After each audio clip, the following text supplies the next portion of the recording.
Ramesh Babu sir, இதில் 2028 வந்து G K. Vasan கடுக்கலாம் அப்படின்ற ஒரு ஸ்டாண்ட் எடுத்துச்சுன்னா, ஏற்கனவே கடந்த காலத்தினுடைய கசப்பான அனுபவம் ஒன்று இருக்குது இல்லையா அதிமுகவுக்கு. அவங்க இரட்டை தலைமையில் இருக்கிறப்போ தர்மருக்கு ஒரு சீட்டை கொடுத்து நெருக்கடிக்கு உள்ளானது. ப்ளஸ் வந்து கூட்டணி கட்சிக்கு 2 இடங்களில் கொடுத்து அவங்க கடைசி நேரத்தில் 2024 என்டிஏ கூடவே நாங்கள் போகிறோன்ற ஸ்டாண்ட் எடுத்து போனது. இந்த கசப்பான அனுபவங்களுடைய அடிப்படையில் ஒரு ஸ்டாண்ட் எடுக்க வேண்டிய சூழல் இபிஎஸ்க்கு இருக்குதா? ஓட் ஷேரிங் அடிப்படையில் இந்த இடத்துல அவர் என்ன முடிவு எடுக்க வேண்டிய கட்டாயம் இருக்குது? இல்லை, அதிமுக கூட்டணியை பொறுத்தவரையில் அவங்க வந்து ஒரு பலவீனமாக சொல்லிகிட்டு இருந்தாங்க. ஆனால் மெகா கூட்டணி அமைப்போம்னு நீண்ட நாட்களாக எதிர்க்கட்சி தலைவர் அவர்கள் எடப்பாடி பழனிசாமி அவர்கள் சொல்லி வந்தார். தொண்டர்களையும் உற்சாகப்படுத்துது. அது சூழ்நிலையில் பாஜகவினுடைய முயற்சியாலும் இவருடைய இணக்கத்தினாலும், ஏன்னா இந்த தேர்தலுக்கு வந்து கட்டாயம் ஒரு மெகா கூட்டணி அமைக்க வேண்டும் என்று ஒரு கட்டாயத்தில் இருந்தது அதிமுக. அந்த அடிப்படையில் கடைசியில், அதாவது நீண்ட நாட்களுக்கு பிறகு ஒரு பலமான கூட்டணி அமைஞ்சிருக்கு. ஆனால் அந்த ராஜ்யசபா தேர்தல் மாநிலங்களவைக்கு வந்து பார்த்திங்கன்னா 2 சீட்டு இருக்கும்போது ஒரு சீட்டு தான் வந்து ஒரு கூட்டணி கட்சிக்கு கொடுக்கறதுக்கான வாய்ப்பு இருக்குது. ஏன்னா இப்போ ஜி.கே. வாசனுக்கு வந்து அடுத்த கட்டத்தில் அவங்க எம்எல்ஏ வருவாங்க இல்லையா, அந்த தேர்தலில் அடுத்த வாய்ப்பு இருக்குது. ஆனால் இப்போதைக்கு தற்போதைய சூழ்நிலையில் ஒருவருக்கு தான் வாய்ப்பு. ஏன்னா 2 இடங்களையும் வந்து கூட்டணி கட்சிக்கு கொடுத்தா அது சரியாக வராது. ஏன்னா அந்த கட்சியில் வந்து ஒரு சலசலப்பு ஏற்படும். ஏற்கனவே 2 தலைவராக இருக்கும்போது ஒரு தலைவருக்கு ஒரு சீட்டு, இன்னொரு இவருக்கு ஒரு சீட்டுன்னு பங்கு பிரித்ததில் தான் ஒரு கருத்து வேறுபாடு வந்து அது ஒரு பெரிய பிரச்சனையாக மாறிச்சு. அதனால கட்சியில் உள்ளவர்களுக்கு அதிமுக கூட்டணியில் அல்லது அதிமுகவில் உள்ளவருக்கு ஒரு சீட்டு கண்டிப்பாக உண்டு. இப்போ நான் வந்து சோமு சார் கேட்ட அதே கேள்வி தான் உங்கள்கிட்ட கேட்குறேன். கடந்த காலங்களில் அதிமுகவுடைய நிலையோ திமுகவுடைய நிலையோ இப்போ இல்லை இல்லையா? விஜய் ஃபேக்டர் உள்ள வரும்பொழுது அவர்கள் கூட்டணி கட்சிகளினுடைய நிர்பந்தத்தை ஏற்றுக்கொள்ள வேண்டிய இடத்துல தானே 2 பேருமே இருக்கிறாங்க. ஏன் காங்கிரஸ் கட்சி இப்போ ஆட்சியிலும் அதிகாரத்திலும் பங்கு இருக்குன்னு 2021 கேட்கல, 2006 கேட்கல, கடந்த காலங்களில் கேட்காத போது இப்போ கேட்குறாங்கன்னா விஜய்ன்ற ஒரு காரணத்தை வச்சு தானே சொல்றாங்க. அப்போ வந்து ஆஃபர் அதிகம் பண்ணணும்ன்ற தேவை உருவாகுது இல்லையா கூட்டணி கட்சிகளுக்கு? இப்போ வந்து ஜி.கே. வாசன் அவர்களுடைய கட்சி மிகப்பெரிய தாக்கத்தை ஏற்படுத்துமா? ஏன்னா ஃபேக்டாக நம்ம பேசணும்னா இப்போ பாமக வந்து ஒரு பங்கு வெற்றிக்கு ஒரு மிகப்பெரிய பங்கு ஆற்றக்கூடிய வகையில் அந்த கட்சியினுடைய வாக்குகள் அமைந்திருக்கிறது. அவங்க பெற்ற வாக்குகள் அந்த அடிப்படையில் தான் அவங்க பார்ப்பாங்க. கட்சியினுடைய வெயிட்டேஜ் பார்ப்பாங்க. தலைவரில் அவர் நல்ல தலைவர், ஒரு மதிக்கக்கூடிய தலைவர், அது வந்து தனி கேரக்டர் வைஸாக. ஆனால் கட்சி என்று வரும்போது கூட்டணிக்கு வெற்றிக்கு யார் அதிகமாக பங்களிப்பு செய்கிறாங்களோ அவங்களுக்கு தான் இதில் முக்கியத்துவம் கொடுக்க முடியும். அப்படின்ற பட்சத்தில் நீங்கள் சொன்னீங்க இந்த தேர்தல் ஒரு புதிய சூழ்நிலையில் தான் இப்போ அமைஞ்சிருக்கு. தொகுதி பங்கீட்டுக்கான ஆயுதமாக இந்த எம்பி சீட்டு இருக்காது. அது இருக்காது. ஆனால் சட்டமன்ற தேர்தல் என்று வருவதால் ஒரு நிமிஷம், சட்டமன்ற தேர்தல் என்று வருவதனால் 2 கட்சிகளுமே இப்போ திமுகவுலையும் என்னன்னு கேட்டிங்கன்னா 2 கட்சியுமே 170 தொகுதிகளுக்கு மேல் போட்டியிட வேண்டிய சூழ்நிலை உள்ளது. ஏன்னா அப்போ தான் வந்து ஒரு தனி மெஜாரிட்டி ஆட்சி. ஏன்னு கேட்டிங்கன்னா 2 தேசிய கட்சிகளுமே கூட்டணி ஆட்சியை நோக்கி தமிழ்நாடு சட்டமன்ற தேர்தலை நகர்த்தி போயிட்டாங்க. ஏன்னா பாஜகவும் என்டிஏ கூட்டணி ஆட்சி அவங்களும் அந்த உள்ள இது இருக்குது, ஆசை கூட்டணி ஆட்சி தான் அமைக்க வேண்டும் அப்படின்ற ஒரு உள்ளூர எண்ணங்க இருக்கிறது. அதைத்தான் வெளிப்படுத்துகிறாங்க அடிக்கடி. ஆனால் அதிமுக தலைமை அடிக்கடி என்ன சொல்கிறாங்கன்னா இது அதிமுக தலைமையிலான ஆட்சி தான் நடக்கும். ஆனால் அது கூட்டணி ஆட்சிக்கு பேர் வந்து என்டிஏ அணி ஆட்சி என்று அழைக்கப்படும்ன்றாங்க. இது அதை தொடர்ந்து விஜய் அவர்கள் வருவது, அவர் எவ்வளவு வாக்கு வாங்குவார் அதெல்லாம் நமக்கு இது வரைக்கும் தெரியாது. ஆனால் இது வரைக்கும் ஒரு கூட்டம், ஒரு இளைஞர்கள் மத்தியில் ஒரு ஆரவாரமாக அவரை வந்து போய் பார்க்குறாங்க. மற்ற ஒரு பெரிய ஆளுங்கள்லாம் போய் சேரலைன்னா கூட மற்ற கட்சிகளில் வாய்ப்பு இல்லாதவர்கள் அங்கே போய் சேர்ந்து அவங்களுக்கு ஒரு இடமா அமைஞ்சிருச்சு.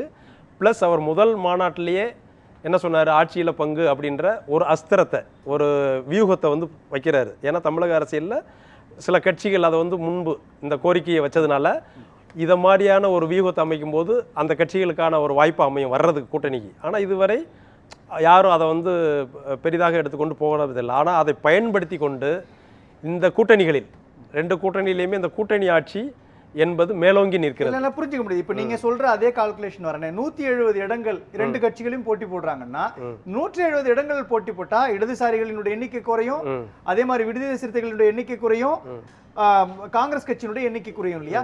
இந்த இடத்தை இந்த 3 கட்சிகள் 4 கட்சிகள் எப்படி ஹேண்டில் பண்ணுவாங்கன்ற ஒரு சிக்கல் வரும். இதுல என்ன எப்படி பாத்தீங்கன்னா திமுக கூட்டணியில கடந்த தேர்தலில் உதயசூரியன் சின்னத்தில் 188 தொகுதி போட்டிட்டு இருக்காங்க.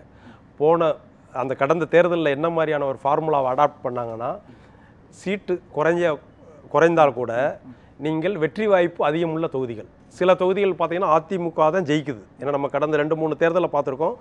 எந்த சூழ்நிலையிலையும் சாதாரணமாக நடக்கக்கூடிய தேர்தலில் பார்த்தீங்கன்னா அதிமுகவுடைய தொகுதியாக இருக்குது, சில தொகுதிகள் திமுக தொகுதியாக இருக்குது. அது மாதிரியான காங்கிரஸுக்கு அந்த மாதிரி தொகுதியில் போன தடவை விட்டு கொடுத்துருக்காங்க. அதை நான் வந்து சில ஆய்வு அனலைஸ் பண்ணும்போது எனக்கு தெரிய வந்தது.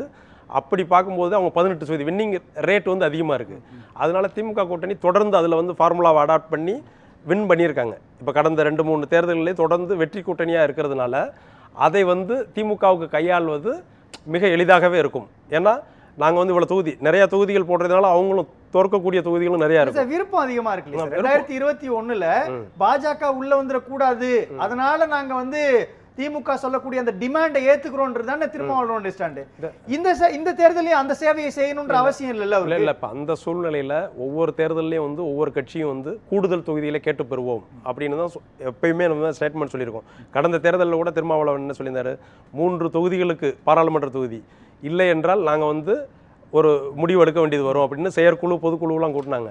ஆனால் சூழ்நிலை கருதி இங்கே வந்து வின்னிங் அலையன்ஸாக இருக்கிறதுனால அதை சமாளிக்கிறது திமுகவுக்கு கொஞ்சம் எளிதாக இருக்குது. இப்போ அதிமுகவும் பார்த்தீங்கன்னா கடந்த காலங்களில் நம்ம டஃப் பார்கெய்னராக தெரிஞ்சிருக்காரு. 2 தேசிய கட்சி சார். திமுக கூட்டணியில் காங்கிரஸ் இருக்குது, அதிமுக கூட்டணியில் பாஜக இருக்குது. இந்தியா முழுசுக்கும் பாஜக ஆட்சி, காங்கிரஸ் முக் பாரத் ஸ்டாண்டோட பாஜக இருக்கும் பொழுது ஏறக்குறைய இது என்டிஏ அலையன்ஸ் கவர்மெண்ட் தான் அவங்க பாக்குறாங்க. அப்படி இருக்கிறப்போ 170 இடங்கள்ல அதிமுக போட்டி போடுறதுக்கு பாஜக விட்டுடுமா?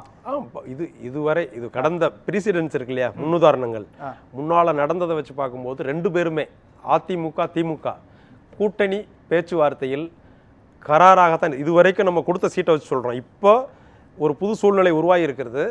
ஆனால் அவர்களுக்கு கட்டாயம் இருக்கு இல்லையா, திமுக அதிமுகவுக்கு இங்க உள்ள அரசியல் சூழ்நிலை தமிழக சட்டமன்றத்தில். சரி, நீங்க புரிஞ்சுக்கிறேன். இப்போ வந்து பாஜகவுக்கு அந்த சூழலை உருவாக்கி இருப்பாங்க. டிடிவி தினகரன் என்ன பண்ணுவாங்க?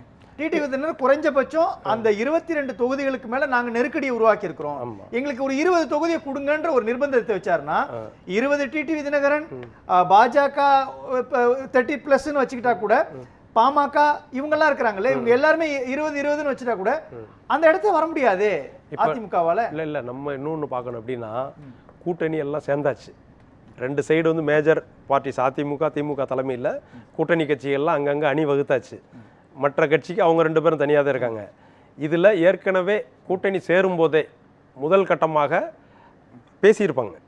ஏன்னா அந்த அடிப்படையில் அந்த அடிப்படையில் தான் தொகுதி வேணும்னா இந்த தொகுதி கொடுங்க, அந்த தொகுதி அதுலன்னா சில கருத்து வேறுபாடுகளோடு அவங்க பேசி முடிவெடுப்பாங்க.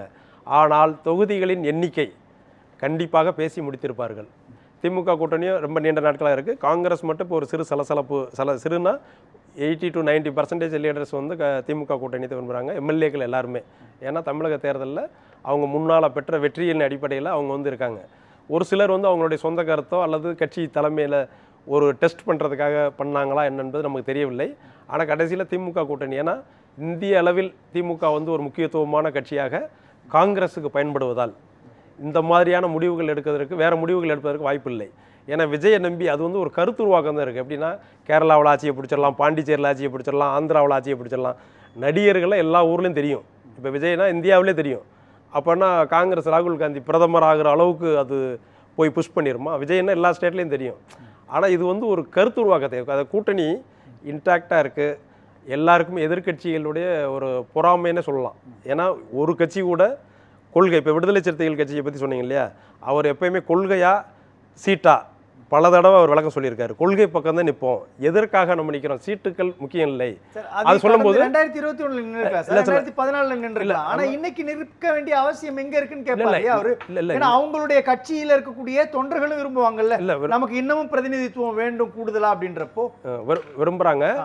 அதற்கு சமாளிப்பதற்கு ஒரு கூட்டணி கட்சிக்கு ஒரு எம்பி, எனக்கு கிடைச்ச தகவல் படி அது காங்கிரஸா அல்லது விடுதலை சிறுத்தைகள், இந்த சீட்டு சட்டமன்ற தேர்தல் தொகுதி கேட்குறாங்க இல்லையா, அதே அளவு தான். ஏன்னா 234 சீட்டு தான் இருக்குது, எல்லாரும் போதுமான அளவு. ஒரு 10 சீட்டுனா இப்போ மக்கள் நீதி மையம் வந்திருக்கு புதுசாக, அவங்களுக்கு சீட்டு கொடுக்கணும். தேமுதிகவும் வெயிட் அண்ட் வாட்சில் தான் இருக்குது, அது எந்த கூட்டணிக்கு போகணும்னு தெரியாது, இன்னும் முடிவெடுக்காமல் இருக்காங்க.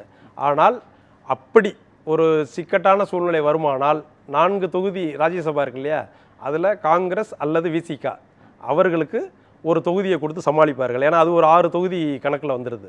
விசிகாவுக்கு ஒரு 10 தொகுதி பெற வேண்டும் என்பது நீண்ட நாளாக இருக்குது.